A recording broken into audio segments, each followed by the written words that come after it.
दक्षिण अफ्रीका के सफल दौरे के बाद प्रधानमंत्री का ग्रीस पहुंचने पर जोरदार स्वागत। दोनों देशों के बीच आज होगी शिष्टमंडल स्तरीय वार्ता। द्विपक्षीय संबंधों की मजबूती पर होगा जोर। रांची में आयोजित दूसरे माइनिंग समिट का राज्यपाल सीपी राधाकृष्णन ने किया उद्घाटन। कहा, झारखंड खनिज संपदा से परिपूर्ण राज्य। जमशेदपुर में देश की पहली हाइड्रोजन ईंधन से जुड़े उद्योग की होगी स्थापना। राज्य सरकार और टीजीईएसपीएल के बीच आज होगा एमओयू। करीब 350 करोड़ रुपए का होगा निवेश।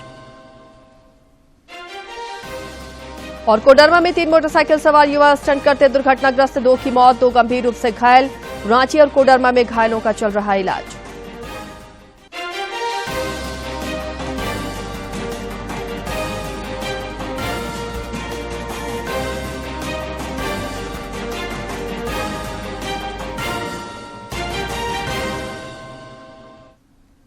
नमस्कार, खबरें झारखंड में आपका स्वागत है। मैं हूं आसिया नाजली और अब समाचारों पर नजर डालते हैं विस्तार से। प्रधानमंत्री नरेंद्र मोदी दक्षिण अफ्रीका के सफल दौरे के बाद आज ग्रीस की राजधानी एथेंस पहुंचे, जहां उनका जोरदार स्वागत किया गया। ग्रीस दौरे के क्रम में दोनों देशों के बीच शिष्टमंडल स्तर की वार्ता होगी। इस दौरान द्विपक्षीय संबंधों की मजबूती पर भी जोर होगा। तस्वीरें दिखाई थी जब ग्रीस की धरती पर कदम रखे थे प्रधानमंत्री ने, और अब जब वो होटल पहुंचे तो वहां पर भव्य स्वागत किया गया उनका। एथेंस में रह रहे भारतवंशियों ने ढोल नगाड़ों के साथ प्रधानमंत्री का जोरदार स्वागत किया और लोगों ने मोदी मोदी के नारे भी लगाए।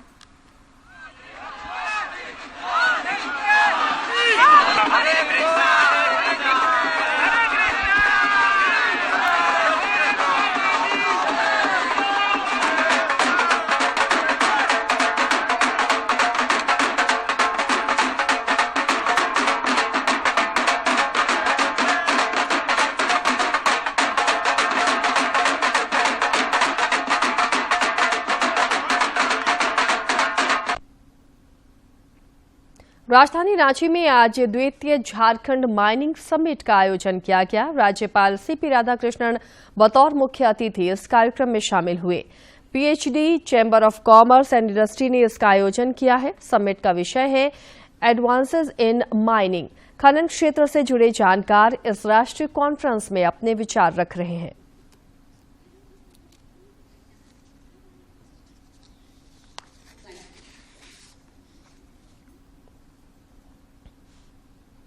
राज्यपाल सीपी राधाकृष्णन से कल प्रशिक्षु कार्याधीक्षकों, प्रोबेशन ऑफिसर्स और सहायक लोक अभियोजकों ने मुलाकात की। इस दौरान राज्यपाल ने कहा कि समाज को आपसे अत्यंत अपेक्षाएं हैं। उन्होंने उम्मीद जताई कि समर्पित होकर अपने उत्तरदायित्व का ये निर्वहन करेंगे। राज्यपाल ने प्रशिक्षु अधिकारियों को संबोधित करते हुए कहा कि निस्वार्थ, समर्पित और निष्पक्ष होकर कार्य करने से जो खुशी आपको मिलेगी, वो खुशी अधिक से अधिक धनार्जन करके नहीं ली जा सकती। झारखंड जगुआर में कार्यरत सभी पुलिस पदाधिकारियों और कर्मियों को दिए जाने वाले विशेष सुविधा भत्ता को 7वीं पीआरसी के आलोक में पुनरीक्षित करने के प्रस्ताव पर मुख्यमंत्री हेमंत सोरेन ने स्वीकृति दे दी है। इसके बाद एसटीएफ में पुलिस महानिरीक्षक से आरक्षी तक के पद 3 वर्षों के चक्रचालन के आधार पर झारखंड सशस्त्र पुलिस बल, जिला कार्यकारी बल और समान पुलिस बलों से प्रतिनियुक्ति पदस्थापन के आधार पर और शेष पद नियुक्ति द्वारा भरे जाएंगे। राज्य में एसटीएफ में कार्यरत सभी पदाधिकारियों और कर्मियों को 7वीं पीआरसी के मूल वेतन का 50% एसटीएफ भत्ता मिलेगा। प्रदेश भाजपा अध्यक्ष बाबूलाल मरांडी संकल्प यात्रा के 7वें दिन आज शिकारीपाड़ा विधानसभा क्षेत्र के दुर्गा मंदिर मैदान और जामा विधानसभा क्षेत्र के ढोलपाथर फुटबॉल मैदान में आयोजित जनसभा को संबोधित करेंगे। इससे पहले कल श्री मरांडी ने देवघर के जसीडीह में एक जनसभा को संबोधित करते हुए राज्य सरकार के कार्यों की आलोचना की। अगर उन्होंने कोई गड़बड़ नहीं किया हो तब तो आप कहेंगे कि भाई बीजेपी प्रायोजित है। गड़बड़ तो लोगों ने किया है।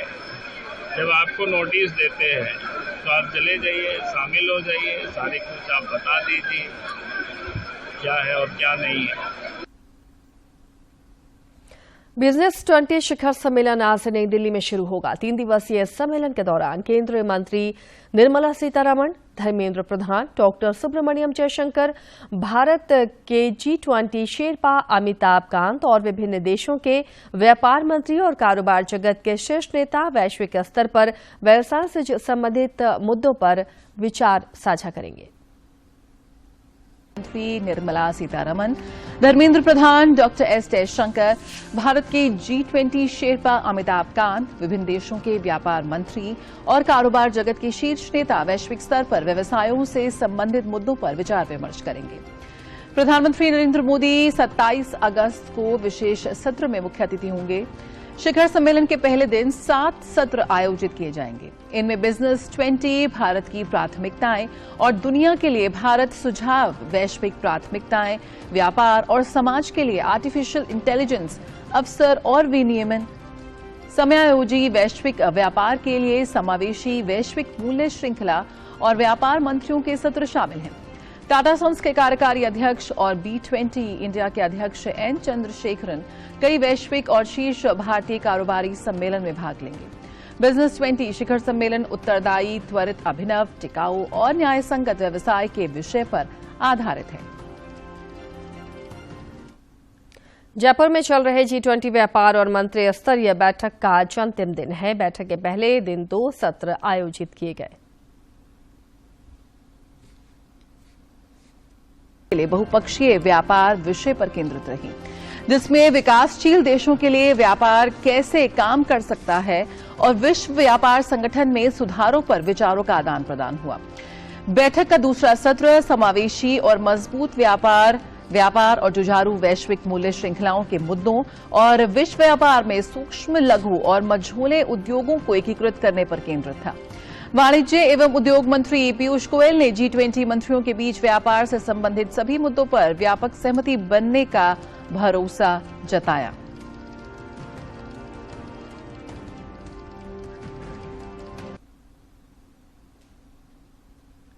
भारत की G20 की अध्यक्षता के तहत वाराणसी में आयोजित संस्कृति कार्य समूह की चौथी बैठक का आज अंतिम दिन है।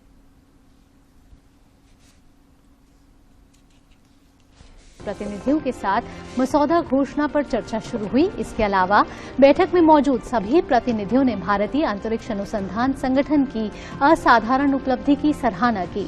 उद्घाटन सत्र के बाद आगामी संस्कृति मंत्रियों की बैठक के लिए संस्कृति मंत्रियों की घोषणा के मसौदे पर चर्चा हुई। वाराणसी में चल रही इस 3 दिवसीय बैठक का लक्ष्य संस्कृति विकास और सह संबंध को केंद्र में रखते हुए कार्रवाई योग्य परिणामों पर पहुंचना है। धनबाद के उपायुक्त वरुण रंजन ने कल गोविंदपुर प्रखंड के तिलैया पंचायत का औचक निरीक्षण किया। इस दौरान उपायुक्त योजनाओं का भौतिक सत्यापन भी किया। मौके पर उपायुक्त ने स्वास्थ्य केंद्र और स्कूल का भी निरीक्षण किया। इस दौरान योजनाओं में गड़बड़ी देखकर उपायुक्त ने नाराजगी जताई और मुखिया, प्रधानाध्यापक और पंचायत सेवक को कारण बताओ नोटिस जारी करने का निर्देश दिया। इसके अलावा योजनाओं में गड़बड़ी के आरोप में उपायुक्त ने पंचायत सेवक के 2 दिनों का वेतन स्थगित करने का भी आदेश दिया। जमशेदपुर में देश की पहली हाइड्रोजन ईंधन से जुड़े उद्योग की स्थापना होगी। इस सिलसिले में आज रांची स्थित प्रोजेक्ट भवन में मुख्यमंत्री हेमंत सोरेन की उपस्थिति में 3 अरब 54 करोड़ 28 लाख रुपए के निवेश से संबंधित समझौते पर हस्ताक्षर होगा। मुख्यमंत्री ने 1 महीने पहले ही इस MOU की सहमति प्रदान की थी। कोडरमा जिले में शहर से लेकर ग्रामीण क्षेत्रों की मुख्य सड़कों का चौड़ीकरण किया जाएगा। इसे लेकर पथ निर्माण विभाग ने सड़क किनारे अतिक्रमण करने वाले लोगों के खिलाफ नोटिस जारी किया है और अतिक्रमण हटाने का निर्देश दिया है। ऐसा नहीं किए जाने पर विभाग ने कानूनी कार्रवाई की भी चेतावनी दी है। कोडरमा की झुमरी तलैया शहर में सुभाष चौक से लेकर महाराणा प्रताप चौक तक मुख्य बाजार की 3.5 किलोमीटर सड़क 4 लेन बनाई जाएगी। इसके अलावा कोडरमा से गिरिडीह के जमुआ तक बने सड़क का भी चौड़ीकरण किया जाएगा।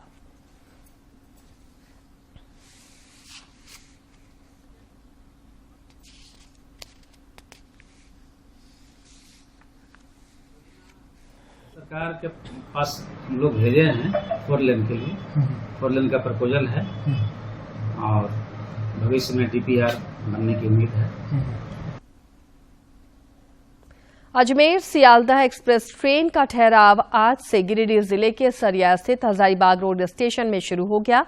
आज जैसे ही ट्रेन इस स्टेशन पर रुकी, वहां मौजूद लोगों ने रेल कर्मचारियों का स्वागत किया।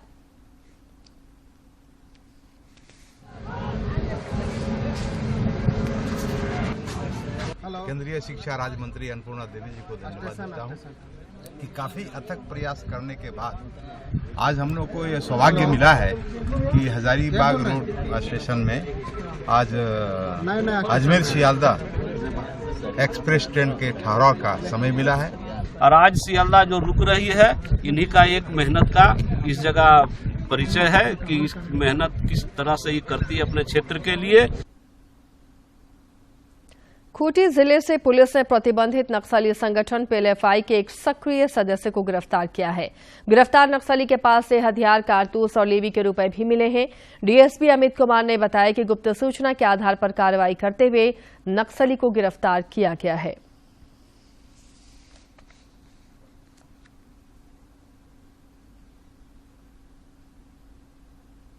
जिनमें से एक व्यक्ति जो पकड़ा गया, उसने अपना नाम लक्ष्मण पुत्री, उम्र करीब 28 वर्ष, पिता चौथा मुंडा, जो ग्राम गुमपुड़ू, थाना मुरहू का रहने वाला है, वो पकड़ा गया। शेष 2 व्यक्ति भागने में सफल रहे।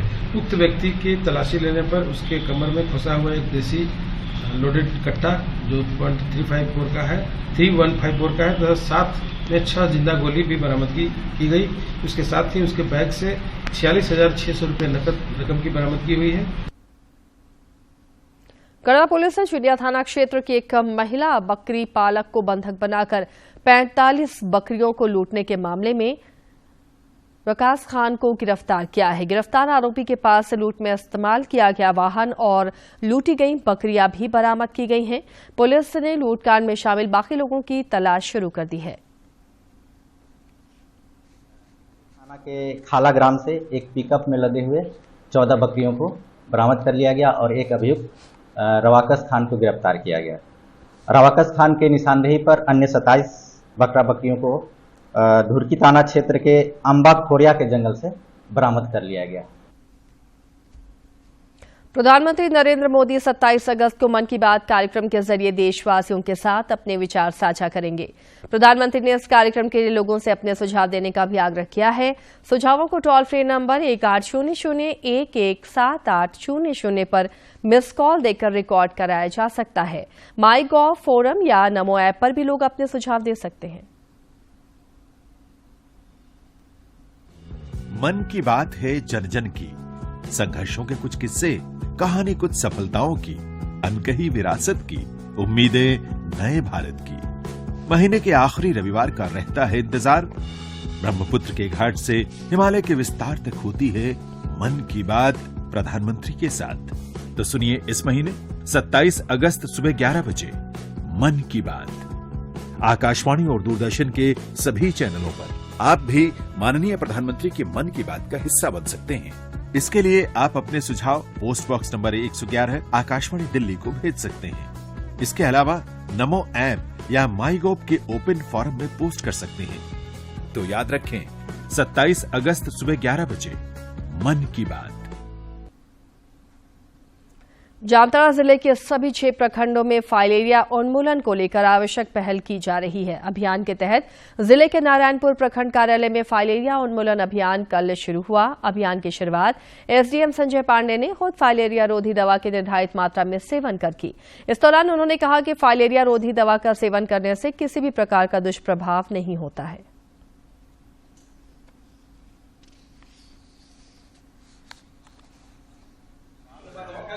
के यहाँ पॉकेट्स में फाइलेरिया के मरीज मिले,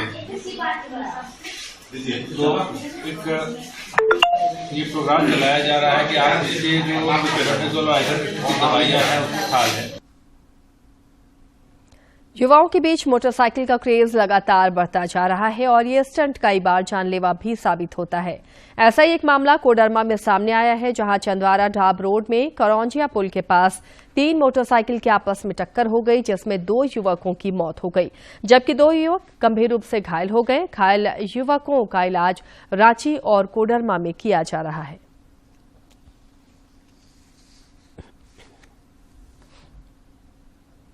एक्सीडेंट हुआ है, सबका मोटरसाइकिल से एक्सीडेंट हुआ है। चंदवारा पुलिस लेकर आई थी। कितने लोग एक ही स्थिति नाजुक था, उसका पैर टूट गया है, मल्टीपल उसका इंजरी है, उसको हमने रांची भेज दिया है। सरायकेला खरसावां जिले के कुचाई थाना क्षेत्र के सुदूरवर्ती नक्सल प्रभावित क्षेत्र गिलुआ गांव में दोहरे हत्याकांड का मामला सामने आया है। मानसिक रूप से विक्षिप्त एक व्यक्ति ने एक नाबालिग की हत्या कर दी, जिसके बाद मृतक के पिता ने विक्षिप्त को भी मार डाला। पुलिस को घटना की जानकारी एक दिन बाद हुई, जिसके बाद पुलिस ने दोनों शवों को पोस्टमार्टम के लिए सरायकेला सदर अस्पताल भेज दिया है। बाद में पुलिस ने आरोपी को हिरासत में ले लिया। और आज कुछ खबरें देखते हैं राज्य के विभिन्न जिलों से।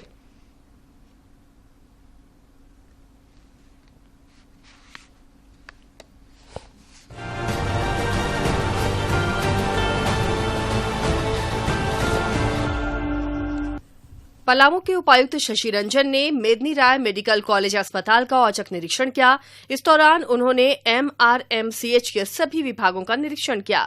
साथ ही DPM, सिविल सर्जन को अस्पताल परिसर की साफ सफाई, ऑक्सीजन की व्यवस्था, पुराने और छोटे चारदीवारी और पुराने जर्जर भवन को हटाने का निर्देश दिया। कोडरमा जिले के चंदवारा प्रखंड अंतर्गत ढाब रोड में हुए सड़क हादसे में 2 युवकों की मौत हो गई, जबकि 2 अन्य युवक घायल हो गए।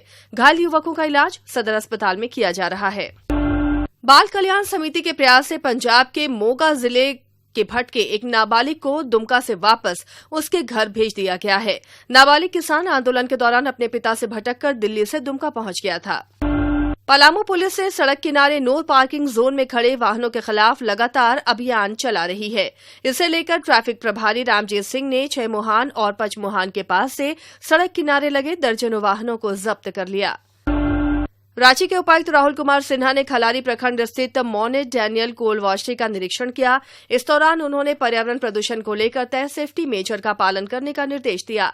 उपायुक्त ने सभी संबंधित अधिकारी को सड़क की साफ सफाई कराने का निर्देश दिया, ताकि लोगों को आवागमन में असुविधा न हो।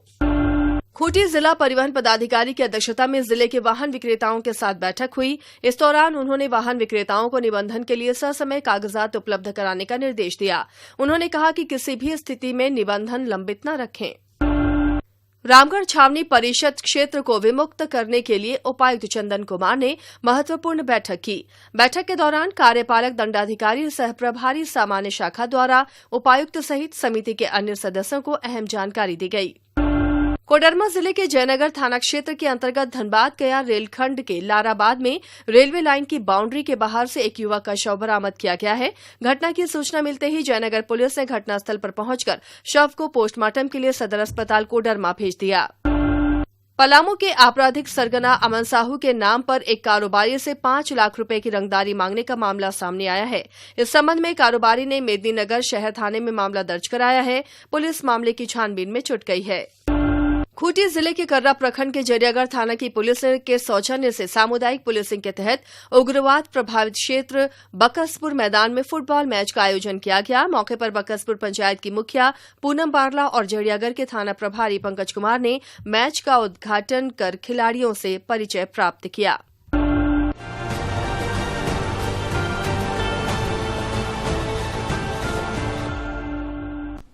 और अब जानते हैं मौसम का हाल। राज्य के कई इलाकों में आज भी हल्की और मध्यम दर्जे की बारिश होने की संभावना है।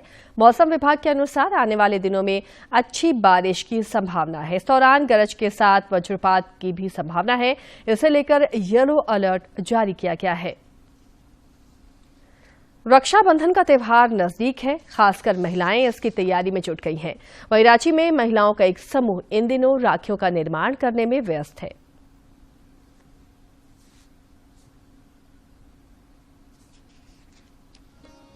सुंदर और आकर्षक राखियों का निर्माण कर रही ये महिलाएं अमन महिला समूह की दीदियां हैं। समूह की अध्यक्ष कंचन लता बताती हैं कि हर एक पर्व त्योहारों के दौरान ये उससे जुड़ी चीजों का निर्माण करती हैं, जिससे इन्हें एक अच्छी खासी आमदनी हो जाती है। ये बताती हैं कि इनके हाथों बनी राखियों की बाजार में जबरदस्त डिमांड है। सारी लेडीज मिल के और राखी बना रहे हैं। राखी हमने एक से एक राखी तैयार किया है और हम लोग के राखी का डिमांड इतना है कि हम लोग मार्केट में इस राखी को मतलब कि सेल करने नहीं पाते हैं, इतना हम लोग का डिमांड है।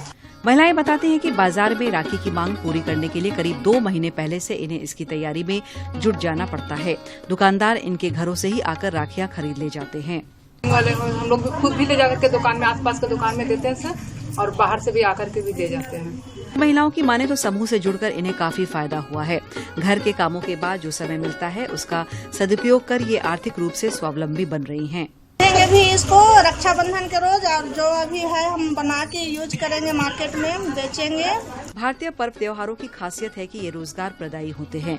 हर एक पर्व त्योहारों के दौरान इन्हें अतिरिक्त आमदनी का जरिया मिल जाता है। यही कारण है कि इन्हें पर्व त्योहारों का खास इंतजार रहता है। रांची से अवधेश गौतम की रिपोर्ट। और अब बात कारोबार जगत की।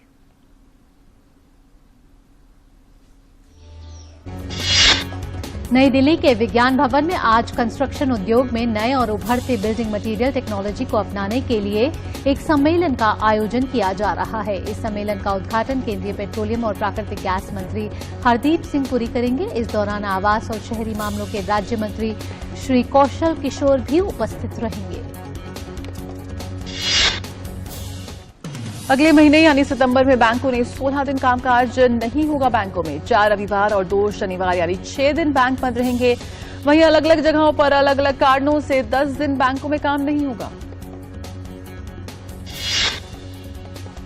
भारत में पिछले 7 वर्षों में आर्टिफिशियल इंटेलिजेंस में स्किल का हवाला देने वाले लिंक्डइन प्रोफाइल की संख्या 14 गुना बढ़ गई है। इसी के साथ टेक्नोलॉजी के क्षेत्र में सबसे तेजी से बढ़ती प्रतिभा के साथ भारत दुनिया के टॉप 5 देशों में शामिल हो गया है। लिंक्डइन के पहले future of work state of work AI के अनुसार भारत, सिंगापुर, फिनलैंड, आयरलैंड और कनाडा में एआई स्किल अपनाने की दर सबसे तेज है। अमूल को brand finance food and drink report 2023 की ओर से दुनिया के सबसे मजबूत डेयरी ब्रांड के रूप में स्थान दिया गया है। रिपोर्ट के अनुसार अमूल को न केवल विश्व स्तर पर सबसे मजबूत डेयरी ब्रांड के रूप में स्थान दिया गया है, बल्कि प्रसिद्ध अमेरिकी चॉकलेट ब्रांड हर्शे के साथ दुनिया भर में दूसरा सबसे मजबूत खाद्य ब्रांड पाया गया है।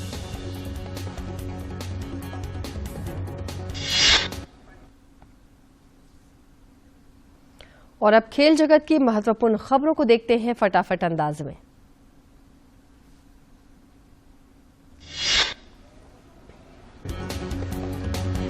हंगरी के बुडापेस्ट में चल रहे विश्व एथलेटिक्स चैंपियनशिप में आज ओलंपिक स्वर्ण पदक विजेता नीरज चोपड़ा अपने अभियान की शुरुआत करेंगे। आज खेले जाने वाले क्वालिफिकेशन राउंड में नीरज के साथ साथ भारत के मनु डीपी और किशोर जेना फाइनल में जगह बनाने के इरादे से मैदान पर उतरेंगे। क्वालिफिकेशन राउंड टॉप 12 में रहने वाले एथलीटों को फाइनल में जगह मिलेगी। प्रतियोगिता का फाइनल मैच 27 अगस्त को खेला जाएगा और इस चैंपियनशिप के पिछले संस्करण में नीरज चोपड़ा को रजत पदक से संतोष करना पड़ा था और इस बार नीरज से स्वर्ण पदक की उम्मीद जताई जा रही है।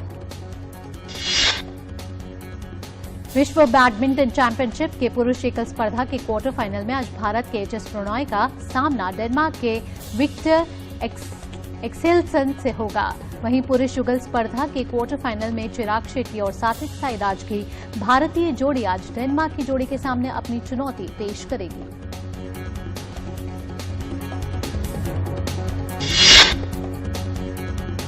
भारत की ट्रैप निशानेबाज राजेश्वरी कुमारी ने पेरिस ओलंपिक 2024 के लिए कोटा हासिल किया। राजेश्वरी ने बाकू में चल रहे ISSF शूटिंग विश्व कप के महिला ट्रैप इवेंट में 5वें स्थान पर रहकर ओलंपिक का टिकट कटाया। उन्होंने स्पर्धा में कुल 19 अंक हासिल किए और ट्रैप इवेंट में ओलंपिक कोटा हासिल करने वाली भारत की दूसरी महिला निशानेबाज बनी। North east United football club के डूरन कप के सेमीफाइनल में अपनी जगह बना ली है। इंडियन आर्मी फुटबॉल क्लब के खिलाफ खेले गए मुकाबले को नॉर्थ ईस्ट यूनाइटेड ने 1-0 से अपने नाम करके सेमीफाइनल में प्रवेश किया। मुकाबले में एकमात्र गोल नॉर्थ ईस्ट यूनाइटेड की तरफ से फाल्गुनी सिंह के दूसरे हाफ के 91 मिनट में किया गया। हालांकि मैच के दौरान भारतीय सेना की टीम ने पूर्वोत्तर के इस क्लब पर काफी दबाव बनाया, लेकिन उन्हें सफलता नहीं मिली और मैच गंवा दिया।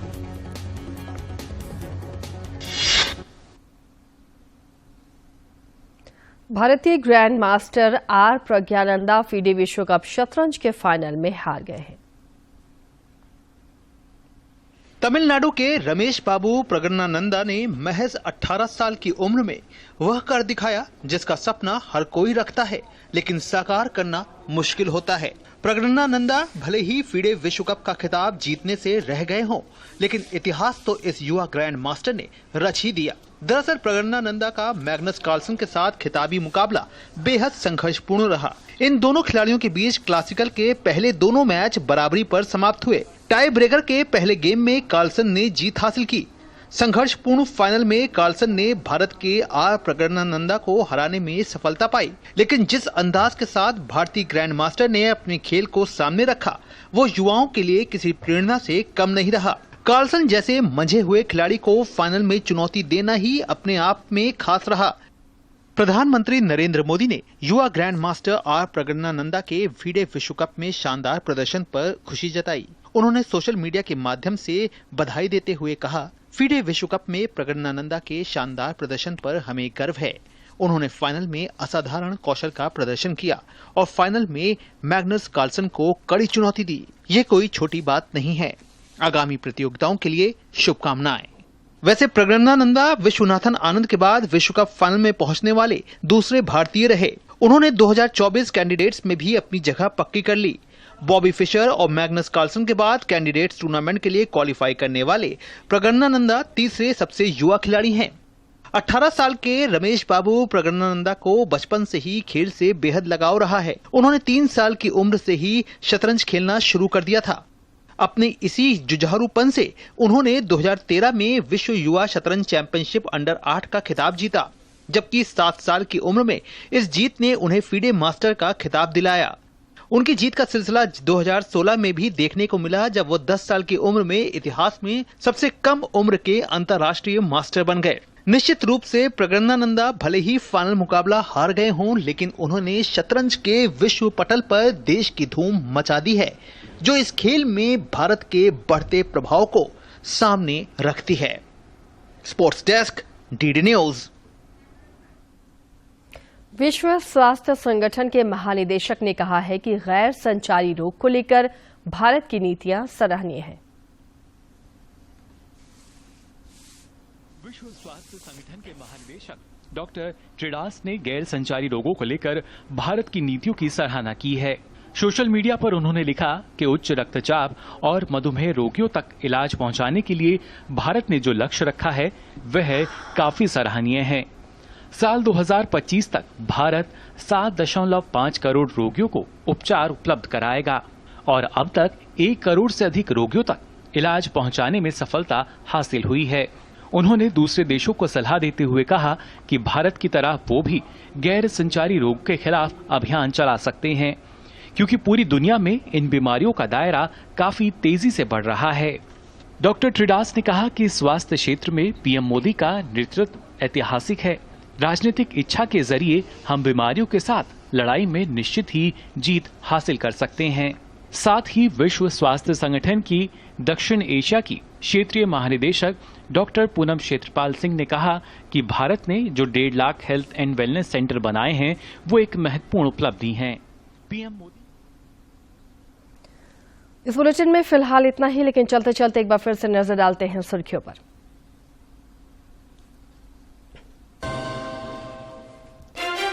दक्षिण अफ्रीका के सफल दौरे के बाद प्रधानमंत्री का ग्रीस पहुंचने पर जोरदार स्वागत। दोनों देशों के बीच आज होगी शिष्टमंडल स्तरीय वार्ता। द्विपक्षीय संबंधों की मजबूती पर होगा जोर। रांची में आयोजित दूसरे माइनिंग समिट का राज्यपाल सीपी राधाकृष्णन ने किया उद्घाटन। कहा, झारखंड खनिज संपदा से परिपूर्ण राज्य।